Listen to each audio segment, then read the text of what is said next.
یزید نے اب کیا کیا، کیونکہ بڑا چلاک آدمی تھا، بڑا شاطر تھا، بڑا تیز تھا، اس نے ولید کو خط لکھا، کہنے لگا کہ فوری طور پہ عبداللہ ابن عباس کو بلاؤ اور اسے کہو میری بیعت کریں۔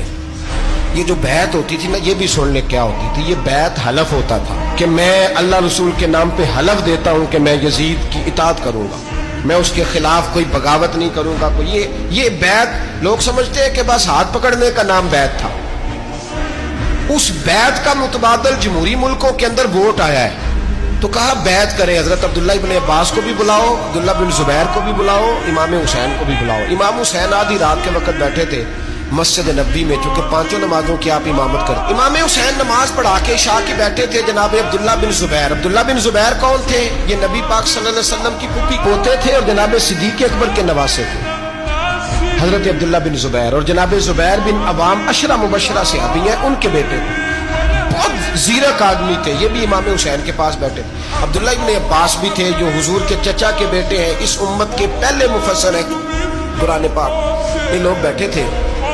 تو ولید نے ایک بندہ بھیجا، اس نے آ کے کہا جناب آپ کو گورنر صاحب نے بلایا ہے۔ تو عبداللہ بن زبیر کہنے لگے حسین اس وقت بلانے کی بات سمجھ میں نہیں آئی۔ تو امام حسین بڑے بصیرت والے تھے، اللہ نے بصیرت دی تھی، کہنے لگے عبداللہ آپ کو سمجھ نہیں آئی، مجھے سمجھ آ گئی ہے، امیر معاویہ وصال کر گئے، اور یہ ہمیں جو بلایا گیا ہے نا، یہ یزید کی بیعت کے لیے بلایا گیا ہے۔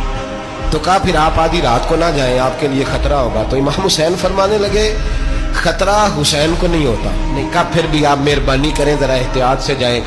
تو جناب عبداللہ ابن زبیر نے، عبداللہ ابن عباس نے 14 بندے نیزے دے کے، تلواریں دے کے امام حسین کے ساتھ بھیجے، اور کہا کہ امام حسین اگر اس نے کوئی غلط ملت بات کی نا، زبردستی بیعت کرنے کا کہا، تو آپ بس کوئی ایک بات اونچی آواز میں کر دینا، یہ سپاہی پیچھے آ جائیں گے۔ امام حسین ان 14 بندوں کو لے کے گورنر ہاؤس پہنچ گئے۔ جب آپ وہاں پہنچے، اس نے بتایا، اس نے کہا جی حضرت امیر معاویہ انتقال کر گئے اور آپ نے یزید کی بیعت کرنی ہے۔ تو امام حسین فرمانے لگے میں چھپ کے بیعت نہیں کروں گا، مجمع لگاؤ، جمعے والے دن اعلان کرو، جو طریقہ ہے حضرت ابوبکر صدیق کا، جو طریقہ ہے حضرت عمر فاروق کا، جو انداز حضرت عثمان غنی کا ہے، جو مولا علی کا ہے، سر عام اعلان کرو، اگر ساری دنیا یزید کی بیعت کرے گی تو میں بھی تیار ہوں۔